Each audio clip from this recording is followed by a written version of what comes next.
It's the beginning of the end. That's right. We're talking about the Grimm Season 5 finale here at AFTERBUZZ TV.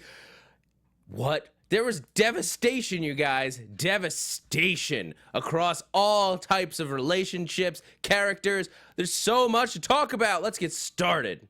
You're tuning into the destination for TV superfan discussion, AFTERBUZZ TV.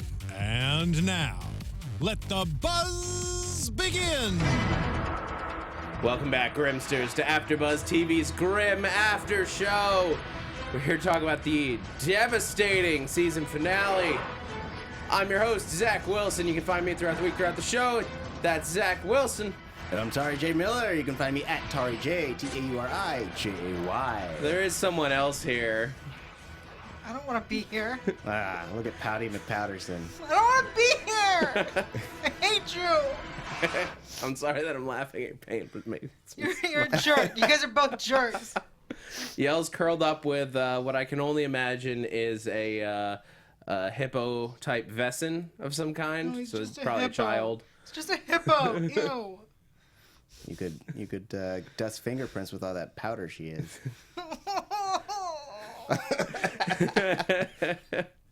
Go away. So, as you all know, there's these episodes have been these two episodes gave us all kinds of stuff. I very much enjoyed it, despite the devastation that Yael is feeling. Good for you.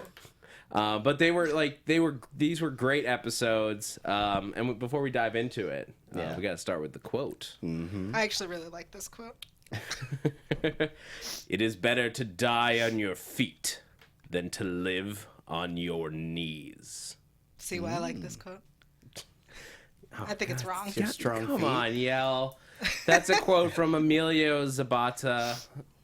And, yeah, I mean, it's a classic quote that we've heard all the times before, but just about standing proud. And Nick is not going down without a fight. He is not going to let this go.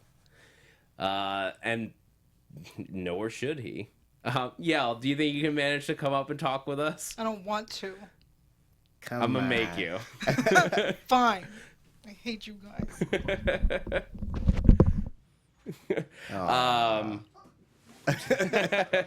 Yael's upset because, as you guys know, we lost a dear friend.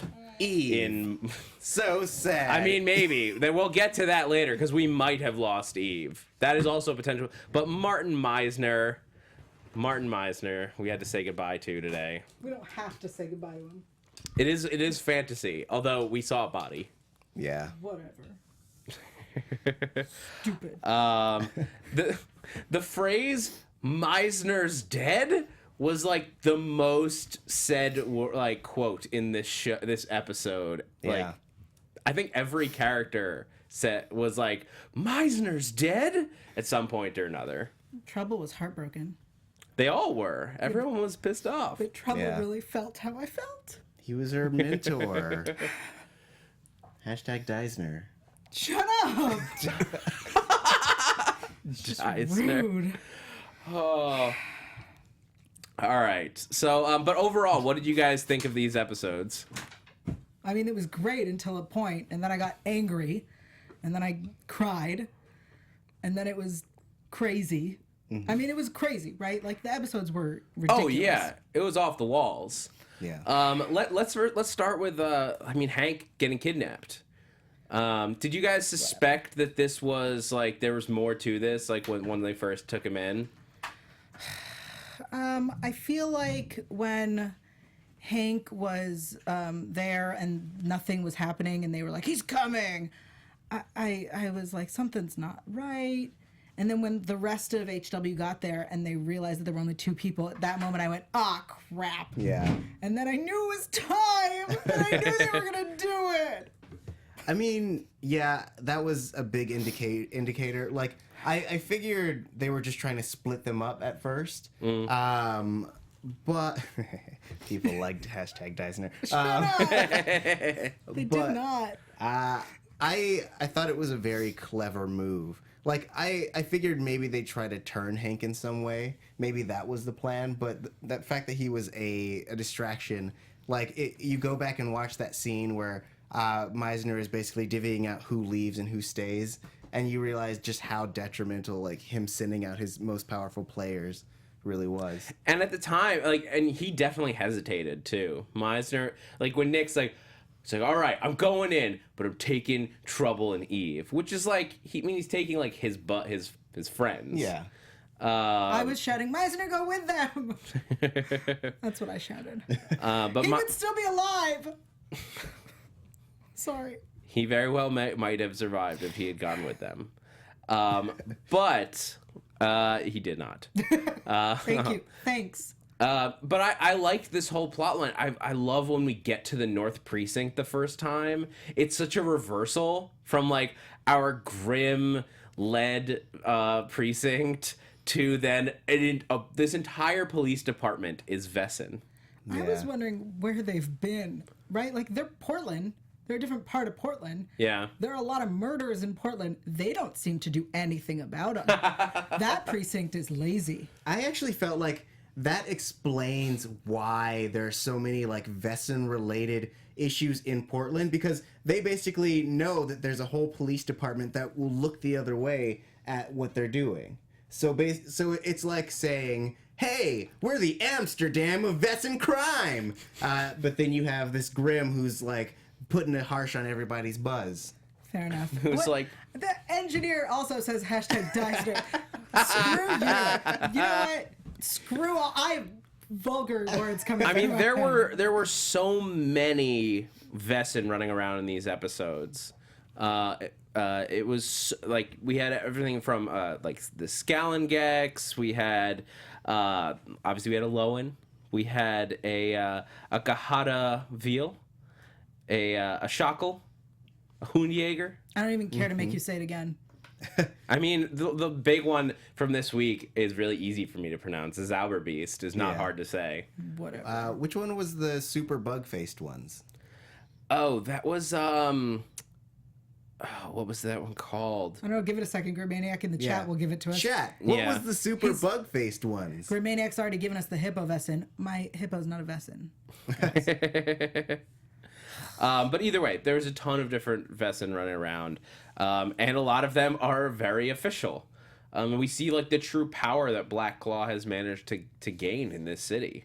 Yeah. Grimmaniac says it. I can't try. That's all you, Zach. Oh yeah, that's it's a Jinamuru Zunte. Okay. Jinamuru Zunte. Sure. Let's go with that. Whatever.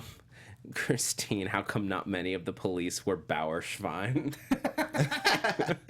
That's mean. That's a great question. That's great. Oh God. All right, but it turns out that a lot of what Black Claw is after here, the reason that they're in Portland, the reason that Bonaparte has come to Portland is not just Renard and Adeline, because that all seemed why is Portland so important to the world? But they've been tracking this book full of Grimms. It's got every Grimm on the planet written in that book. Seems like poor planning. I'm just gonna say it. Grimm Historical Society. Maybe don't keep it all in one place. Or put it online. Well, no, then you can hack into it. No, then no one's getting killed for a book. But then, the whole point is killed because the whole point is that to protect the information. Yeah, but then they're just hacking as opposed to hacking bodies. You know what I mean? They're typing on a keyboard. Whatever. There wouldn't have been so much death. I hate you all. But luckily, Monroe and Rosalie have a good hiding place for it in their basement. I wore my Monroe sweater. Nice. I wore my Meisner tears. Sorry. I'm just here, guys. I wore my Hank Tauri is Tauri. I just heard what you said. What did you say? Nothing. Yep. Anyway. But, I mean, do you guys think that Nick should have given up the book if it meant that everyone would have survived this? No. Yes. I don't. No, I don't have a reason. Just because of Meisner. That's all. I don't, because essentially at that point he's selling out his fellow Grimms, because it's not like HW is going to be like, oh, now that we have this information, we're going to shut down. It's more like, hey, now that we have this information, we're going to either kill everyone in this Black book. Claw. Yep. What did I say? HW. Yep. Black Claw is gonna just shut down. They're gonna be like, no, either we're gonna recruit or kill these people. And so you're either, by giving them this book, you're either making them stronger or giving them a kill list. Yeah, I am starting to wonder now that we know this is up to date. The other people can get there are other modern Grimms in there. With all this going on, why doesn't Nick make a few phone calls? I want to see them that's what I would love to see coming up is them being like, we need help. We should start calling Grimms in. And Nick finally got his axe back in order. Yeah, but the idea behind the book, classic Grimm stuff is happening. For Black Claw was that they wanted them to either join them or kill them. Right. Right? Because we also, before he died, we discovered that he is human, and that Sean would make an exception for him, and that he should join them. And that he was a badass human. Yeah, I was waiting for Meisner to turn out to be something crazy. No, but it turns out he's just the most powerful regular human out there. Especially, he's not regular. He's not a Vessin, that means he's regular. But he is the most badass of us regular humans. Of us Kersite, I should say. He is a Kersite. Kersite Schlishkinen. I like that one because I know how to pronounce it. But he would have said it so pretty. But Meisner, after the team gets separated going to save Hank, he puts up a fight. They send in a bunch of Vessin, and he just I just remember the double feet kick to the one's chest. That was just beautiful. I think the most bananas thing about it is that he landed on his feet after doing it. Usually when you double foot kick someone, you land on your back and then you kip up or something. But he's just good feet planted. What's up? I was reading an article where they said that Damien did a lot of his own stunts, and by a lot they mean all of his own stunts. Well, he started his career as a stuntman, so it makes sense. It was so beautiful. I think that's part of probably why they kept him around, is because they knew this guy can do all of his own stunts and he can pull off some awesome Jeff things. Miller, the writer, in the chat says he does his own stunts. Nice. Yeah, here's the stunt he was missing. After he took out everyone in Black Claw that came into that the HW hideout. He catches you falling from the... No, he took down all those people. He was clearly sweating. Why was he still wearing a sweater? He should have taken it off. Oh my god. That's all. You saying he should have taken his sweater and used it as a weapon? Yes. You'd be the only person that would be effective against Yael. If you were attacking, he'd just throw it at you and you'd just curl up with it. Why would I be attacking him? I would never. We're not going to get into that. I would never attack. Whatever. I'm not going to. Nope. Back to the plot. But I thought that this all played out very well. It's a shame that we have to say goodbye to Meisner, but I thought his death scene was very well done. Oh, absolutely. Yeah. It was, as much as I hated watching it and was so unhappy, it was drawn out in a way that made us suffer. I was very suffering, but also it made his death worth it. It wasn't like a stray bullet that was meant for someone else. It was, it was a really meaningful death. And that Sean, it told us a lot about Sean Renard, because he had to sympathy kill him because he was suffering so much. Yeah, it's easy to forget because it's been a while, but they were friends. Yeah, we first met Meisner as Renard's buddy. They were friends. In fairness, though, Meisner was being his friend while also secretly working for a clandestine organization that was using their relationship to gain access to parts of the resistance. Renard's a cop. He would understand that. They have undercover. That's a thing. He worked for the government. Shut up. Oh man. But the whole thing with Bonaparte, full blown Zauberbeast is scary. It's so gross.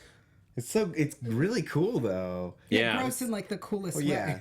It's like a mummy mixed with like a demon beast / bat face guy.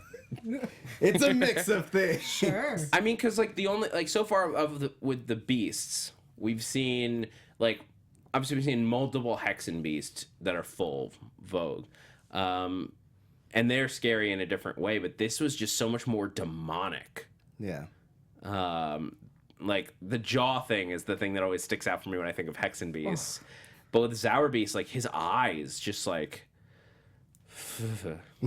give you chills, and not just like chills because he'll turn you to stone. Oh my god, that was so gross. Yeah. It was creepy. He also Bonaparte really I think has seen Star Wars too many times. He's all about that death grip. Yeah. I was like, dude, seriously, unnecessary. Hey, I would do if I had the power to like choke somebody, I would do the death grip if I had reason to choke somebody. Seriously. If I had the powers to choke somebody, my head went somewhere else. All right, calm down. I can't. Yeah. Yeah. Bonaparte, No, great. but it was a really well handled scene because it was earned. Like Meisner has done his work. Like it wasn't like we had this emotional death for a character we didn't care about, or we had like a death for a character we did care about, but it was because a lot of shows have that problem where it's like it's something either random or by accident, and but like no, like this was the villain and one of who has been one of our heroes, like worked together and killed a guy that we cared about. Yeah. And it hurt. It hurt to watch, and you constantly were like, no, Bernard, save him, you dick. And then he didn't. But he did help him did not save suffer. him. He didn't Yeah. like die from brain squeezing. I think for me the most tragic part was watching Meisner walk through HW as his friends were all like their bodies were strewn about, seeing like everything that he's built being torn asunder. I think to me that was what got me the most. Not when he started bleeding from his eyes. No, that was His awesome. beautiful eyes. I mean, it was really cool though. Bonaparte, what a jerk. I mean, but Bonaparte, like, how, like, he had a bunch of really awesome fight scenes in this episode. Oh, yeah. This week. Bonaparte versus Eve. Yeah. Like, Awesome. super powerful Zauber Beast versus super powerful Hexen Beast. Just like, Who's taken down by glass. I mean, glass is dangerous. It would have been cool if she like dissolved the glass in midair. Yeah, that would have been cool. I was Or stopped it. yeah. Well, I mean, maybe because she was like trying to be really cool and like dodge and things like that, which I thought was awesome. But like, I feel like she's taken worse damage as Juliet and been okay. So like seeing her downed by this glass in her gut, like I mean, I'm not saying that's no big deal getting glass in your gut. I also like saying the word glass in your gut. But I feel like that shouldn't have been as debilitating as it was for her. Also, Nick, you should know, you don't just pull glass out of a gut. Yeah. That's not, you leave it in. Yeah, that one calls him to bleed out faster. I thought the same thing as he did it. I'm like, no, just wait till you get like. I'm pretty sure I shouted, don't pull it out. I'm pretty sure that's what I shouted. Right? That's what I said? Yeah. That's what I said. Yeah. That's what you yell when you got glass in your guts. I don't know why glass in the gut is such a funny phrase, but Well, it all right, is. you want to talk about funny phrases? Let's talk about Nick using his magic stick on Eve. Because a lot of fans were really upset that Nick used his magic stick on Eve and not on Meisner. And as much as I understand it, and I Meisner should be alive, but Meisner was already dead. Eve Yeah. was dying. Yes. Right. And that's how the stick seems to work. Magic sticks only work There's on nothing dying. to suggest that the stick can bring people back to life. We haven't tried. That's true. We have not tried. I don't think that's what they're doing with it. I think it's just a healing thing. But it clearly did something more when he used it on Eve, because it healed her, but then it sent her into a seizure of sorts. And like I thought it was very clear what they did when she landed from it. The wig had come off, and then like the hair was no longer pulled back, and that Eve just like tight, like bun ponytail. Yes. It was loose. And she looked like Juliet again, and she started behaving like Juliet. Who do you guys think it is like at this point? I mean, I definitely think it's Juliet now, and mostly because if you think about it in the way that like Juliet was essentially infected with like a Hexen beast disease, in the same way that Wu has kind of been infected by the lycanthrope virus. The Neanderwu. Yeah. So if you kind of liken the two, Neanderwu. then if it's healing her external wounds, it could also be healing her like internal wounds as well, which is that sickness that's been given to her by this Hexen beast curse. So a lot of fans are freaking out and asking, is it Juliet? Is Juliet back? Everyone has confirmed that Juliet is dead. And I think somebody, I don't remember who said it, and I apologize, somebody had a better analogy that it's more like Spike with a soul. Yeah, that's. I was thinking about that. Yeah, or that's a Buffy what's her name on reference. Angel? I didn't watch Buffy. There's a character that takes over a body and Right. follows a similar arc of learning emotions and everything. I think it's going to be Eve with emotions, Right, so she not says- Juliet. But then where's the line then between the two? Well, so there's a quote that somebody was lucky enough to put in the chat, and I apologize for the people who I'm stealing their theories from. That at the end, when Trouble asks her how she's doing, she says, "I feel a lot." So like she's feeling the guilt. So now we're gonna have Eve with guilt, which is gonna be less robot Eve. These are all theories, just to be clear, because the way the episode ended, we don't know, and so people Yeah. need to stop being angry about Juliet being back because we don't know that that's true. Yeah, and although Nick asked Juliet, like she didn't respond to that. Anya is the character you may be thinking of. Anya. Maybe. Also, GC says Jon Snow is No, confirmed. I was dead, thinking of too. Illyria. Oh, all right. Thank you, Ivan. Fine. What? Anya was a Buffy character. Yes. Illyria was Angel. Anyway. Whatever, Meisner's dead. But so yeah, I mean, I'm intrigued. Like, it's the kind of thing that if they had done it poorly, I would have been annoyed. But I didn't mind the way this happened. Mm-hmm. So like, we don't know where it's going, but I'm on board for now Yeah. with whatever Eve Juliet the situation is. I'm intrigued. Also, Bitsy is amazing. Yeah. So the fact that everyone loved Juliet, then hated Hexen Beast Juliet, and then some of us are more okay with Eve than the rest, but to have a fan base so divided and so passionately angry tells you how amazing her performance is. Oh yeah. Yeah. So Bitsy's everyone been is- amazing from the get-go Yeah, on this everyone show. is tweeting at Bitsy, like, tweet at a character. She is an amazing actress. She got you so angry. She deserves so much props for that. Yeah, and the writers too for like giving us this dance to play with like Sure, we can think figuring the out writers, who's they're responsible for a little bit of this show. I guess. But so meanwhile, on the other side of all of this is we got Nataland, like even being pulled even further into insanity. Yeah. Because Adeline is dealing with the creepiest little girl I have ever seen ever. Yeah, but when we see Adeline being Mama Adeline to Diana, I see Claire. It's just so compassionate and kind, and it's a whole Mama Adeline is a whole different character than Adeline, and a different character than Hexen Beast Adeline. I could see Yeah. that. Right? Mama Adeline, when she's sitting there and she's explaining just how much, how everything's weird, but she's there for Diana and you don't need to make them kiss and that they love each other and blah, blah, blah. I was like, oh, Claire. Yeah, no, Mama Adeline is great. Oh my god, Diana was like about to voodoo doll make her parents bang. Yep. I like the way you put it because it was much nicer than what I thought was happening. Care to? Yeah, because she's a child, she doesn't understand consent. But what she was doing was taking it away from them. Well, yes, but that's the voodoo dolls. But Right, but you're saying it in a much more polite way. I'm thinking of an R word. That's what was about to happen. yeah, but it's magic and all kinds of insanity around it. I really like when Adeline realizes what's happening and she says to Renard, "Don't you know what's going on?" And he goes, "I thought I did." Love it.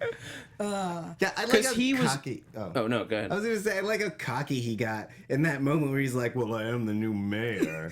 It's like, bro, you know she's not into this. Yeah, like, dude, you just, like, kidnapped her.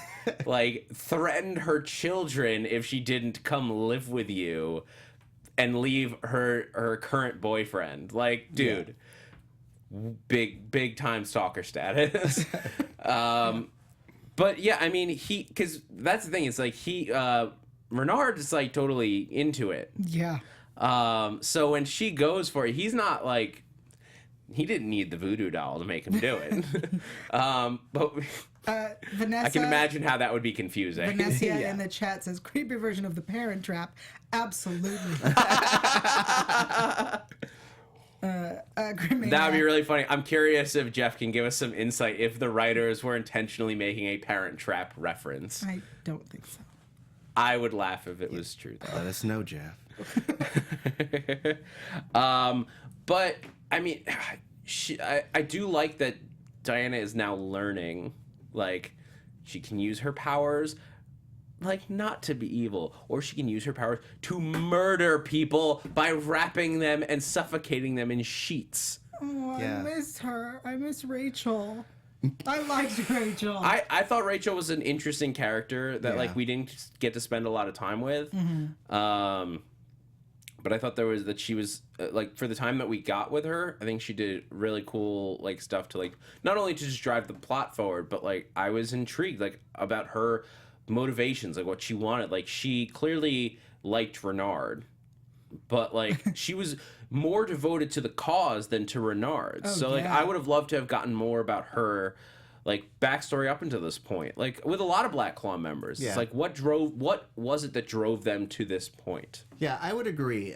Because with the exception of, I think her name was Billy, the blonde Black Claw member, every other woman we've seen that's been really involved with Black Claw has been kind of a honey trap. yeah, kind of. So, I mean, yeah. Kind of is subtle. So I would like to have seen her kind of figure out what her motivations were and, like, why she felt like she had to get involved with them. But I think that there's a lot of room for that next season because now that we have a lot of, like, ambiguity in terms of Black Claw's stuff, I think people will have more reason to question why they are so aligned with them. Yeah.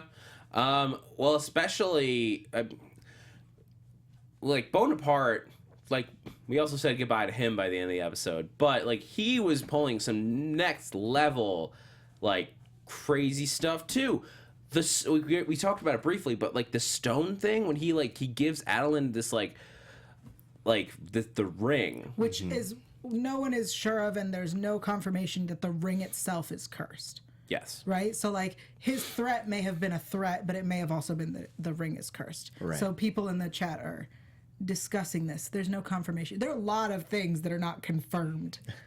Yeah. I mean, her taking off the ring could, like, it could directly cause Diana and Kelly pain. Right. Yeah. Or it could have meant you take it off and I will kill them. Yes. Yeah. It could have gone either way. But, like, so as they're, like, so Adeline, like, is just trying to, like, keep her daughter from, like, Killing people? From killing people. Yeah. And she does manage to get a message out to Nick. Like, we can help your brother's daddy. Yeah. And it's like, I don't have time to explain to you about baby mamas and baby daddies and stuff like that, but I just need you to do this for me.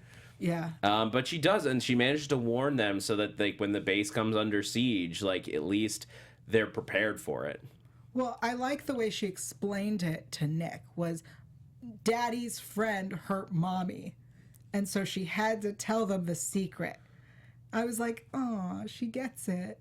Daddy's friend is evil. And if Daddy's friend hurts Mommy, you kill Daddy's friend. I was with you, and I mean, yeah, I mean, we almost skipped over, but like when like he literally chokes, he force chokes the info out of Adeline. Like she desperately does not want to give up Nick's address, their address. They live there together. Yeah, Natalie lives there together. Natalie forever. Calm down. Hashtag. yes, the Natalie nest, if you will. The Natalie nest. Why do they get to be happy, like but that. I don't? I mean, do they though? Yeah, they are not happy right now. They're Natalie forever. We want Eisner them is to not. be. Eisner. Eisner. Nice, no. It's Meisner. not. Eisner is no more. Deisner forever. It's sponsored by the Meisner Foundation. Oh, man. Thank you to our engineer. I mean, yeah, you can form it in front of, or in his name. You can form the Meisner Foundation. There's a lot of yell hugs coming from the chat. Thanks, guys. But when they do finally take the base, like Nick just goes nuts and takes all of them down. As I said before, he gets his axe, which I was actually thinking that like at several points in this episode, like I want Nick to get his axe back. Yeah. Like that's the Grimm weapon of choice. I love him swinging a double bladed axe around. Yeah. And he does until he comes up directly against Bonaparte, and that's when Diana takes over. Well, you skipped where. Well, yeah. How dare you skip him getting shot in the back Oh, and then yeah, again yeah. 3 times in the front? Again, if you're going to shoot him that many times, his shirt should come off.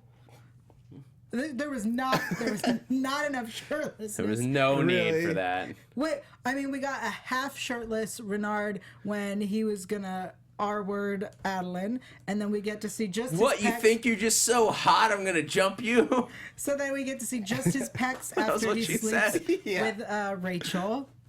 There just weren't enough real shirtlessness. If you're gonna kill everybody, at least take some shirts off. Oh my god.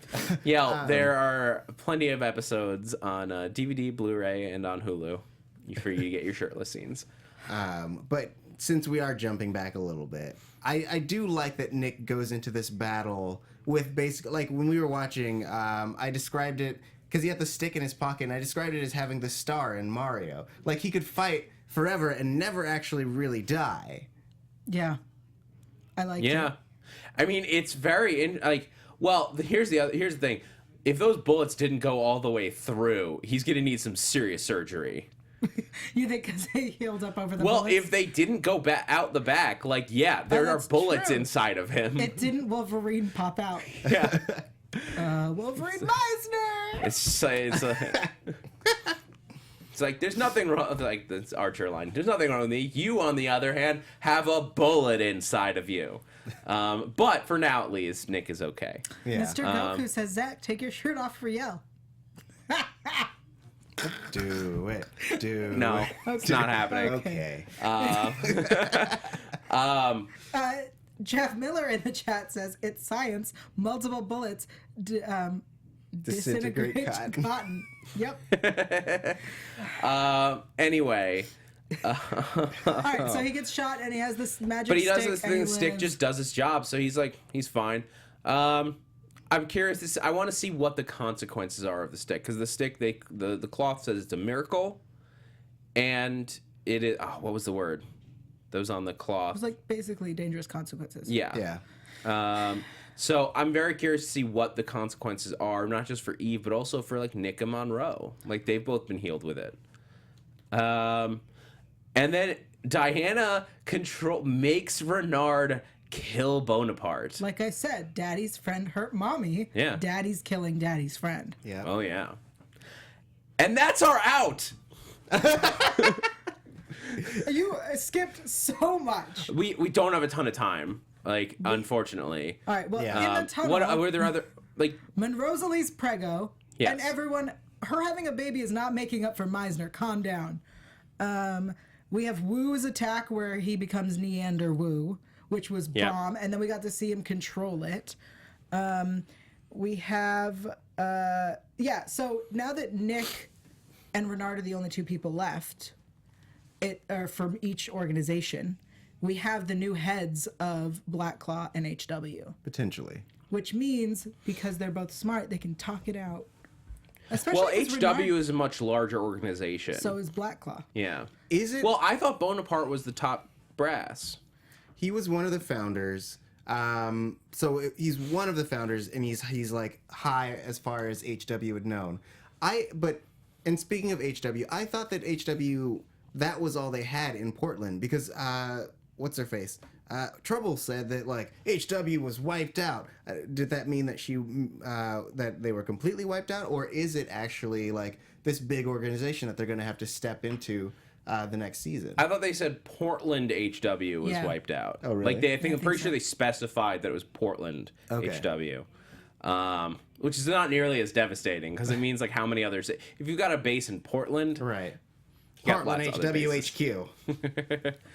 But I mean, Renard says he says to Meisner that why choose sides? He didn't choose sides. I believe still that Renard is looking out for what's best for him. Yeah. And now that Renard is mayor and the head of Black Claw, or at least the head that we've met, is now gone. HW in Portland is now gone. We have a whole new world with Renard on top and Nick on top. Yeah. I mean, these two are going to be butting heads. I think you're right. I think Renard has always been looking out for himself. Renard? Yeah, like whether he's been good or bad, like he's lawful evil. I believe would he be lawful evil? He's chaotic neutral. Nerds. Sure. Yeah. That works. Ivan in the chat Yeah. says that HW and Black Claw aren't coming back, confirmed by showrunners. Interesting. Interesting. Jeff, confirm. Confirm. That's what happens when you join the chat. I mean that sort of makes sense. Sorry, GODF says Diana's shaping up to be a bit villainous. Yeah, I would like her to be the villain next season. Oh God. I want her to be a teenager and a villain. Well, but so where we leave off, like, and this is why I fell, like, that was our out. Yeah. Like, our out was Bonaparte dead and Renard and Nick just standing over the body. They should make out. No. Only one way to solve this problem. But it was such just like, oh, what a moment. Yeah. Frustrating moment because I wanted to see what they were going to do next, and now I have to wait 6 months for it. Or not 6, like 4. But that's still a long time. Yeah. Oh man. Do you guys have any other thoughts or favorite moments from this from the episode? No. I mean, there was a lot. I mean, we do still have. I want, before we go into like predictions and stuff, I want to give some shout outs to the people who were nice enough to leave us a comment on iTunes. And you guys know you can always throughout the summer and stuff, you can still go onto iTunes. We still see it, and it still helps other people find this podcast. Helps the network AfterBuzz find more viewers. So go onto iTunes and you can and you get a shout out. Like when we come back in the fall, you will get one then. Prodigal 358, that was one heck of a finale. So many events. Sarah 527, another great recap show from AfterBuzz. Well produced with hosts that are excited about the show as I am. And Grimmaniac left a whole big ol' comment, so I can't read nearly the whole thing. But thank you, Grimmaniac, for always supporting the show. I'll just pick out the entire panel has outstanding chemistry together, including Dylan Chance. Although Dylan's not here, he's working for Black Claw, I think. I don't trust him. I don't trust that Chance. Channeling Dylan right now. Hey, don't talk about me like that, Zach. I'm not a fan of it. Where's your accent, Dylan? and all offer something a little bit different that blends together into a really great mix. I love Yael's enthusiasm and says here, Zach does a great job every week helping break down things and processing a number of storylines that can often be quite complex, and Tauri seems to always offer great insight into characters' behavior or the mindset that I may not have thought of before. Booyah. We're all on our game. Oh, yeah. And Yael's crying. But yeah, so let's... do you guys have any highlights from this season? Like favorite, just like moments, like things I mean, Yael, you got so much more Meisner this year than you could have ever dreamed. I'll say my favorite parts were in this episode. He spoke more than he has spoken all season put together. It was beautiful. I think I also really liked the as you called it, that hockey move where his shirt came off for no reason during that fight. I just want to say thank you to everyone who has been sending me their condolences. It was great. Sending me condolences. So sweet. And the hashtag Yael Hugs. I appreciate it. Yeah. Everyone's so good to me. Tara, do you have any favorite moments from the season? I will say one of my favorite moments is actually a Meisner moment. It's when he comes and he like goes to rescue Nick and they're fighting back to back. I thought that was a really good fight and a really good moment for both of those characters, just establishing how like badass they are. I also like the idea of this whole season's like Black Claw versus HW being that like now we have this central plot that all of the Vessin can get behind, and it can really like drive our characters forward. So I love what they've been doing this whole season. Yeah, I think for me, like you said, Black Claw, like I love the fact that Black Claw, you kind of want to side with them in a certain sense. Like the idea of Vessin living in the open is a very attractive idea, and it's very fair. Yeah. It's a very reasonable ask that, like, yeah, why should they have to hide in the shadows their entire lives for fear that somebody should find out about who they truly are? No one should have to live like that. Yeah. But their methods, not so great. So it creates an interesting dynamic. That, and I just enjoyed the Natalie relationship surprising me so much. Because if you had told me, like, a year ago or 2 years ago, oh yeah, by season 5, Nick and Natalie are totally going to be a thing, I would have been like, no. Yeah. No, never. I don't want it. But now I'm totally on board. The chat agrees with you. They are all about Natalie. And I'm going to be honest, I like that they built it in a realistic way. Yeah. And it makes us love her more. Yeah, they didn't just like one night, I've always loved you. Yeah. It wasn't like that. All right. Well, I think that's going to do it as we close out this season of Grimm at AfterBuzz TV.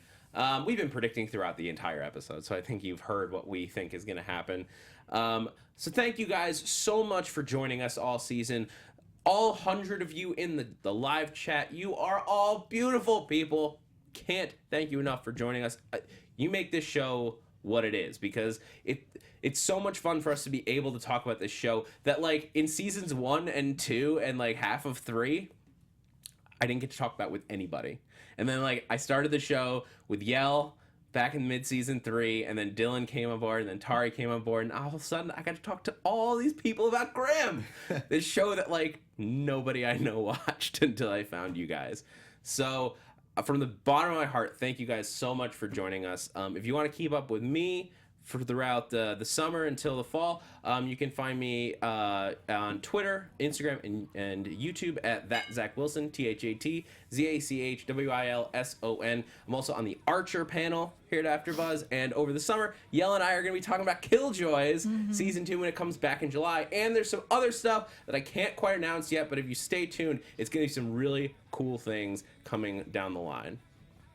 And I'm Tauri J. Miller. You can find me at Tauri J, TaurijAY. That's on Twitter and Instagram, and also here on AfterBuzz TV. I'm on nerdy panels, things like Arrow, Flash, Supergirl when it comes back, so excited, and other things. So keep an eye out and keep contacting me. Thank you so much for joining us this whole season. I'm Yael Tygiel. That's it. You know where to find me. You can find her at Yael Tygiel. That's YAELTYGIEL. Yeah. Yael Tygiel. You almost had it. YAEL. All right, guys, one more time from the bottom of our hearts, thank you so much. We have been the Grimm AfterBuzz TV After Show, and thanks for geeking out with us. From executive producers Maria Menounos, Kevin Undergaro, Phil Svitek, and the entire AfterBuzz TV staff, we would like to thank you for listening to the AfterBuzz TV network. To watch or listen to other after shows and post comments or questions, be sure to visit AfterBuzzTV.com. I'm Sir Richard Wentworth, and this has been a presentation of AfterBuzz TV. Buzz you later. The views expressed herein are those of the hosts only and do not necessarily reflect the views of AfterBuzz TV or its owners or principals.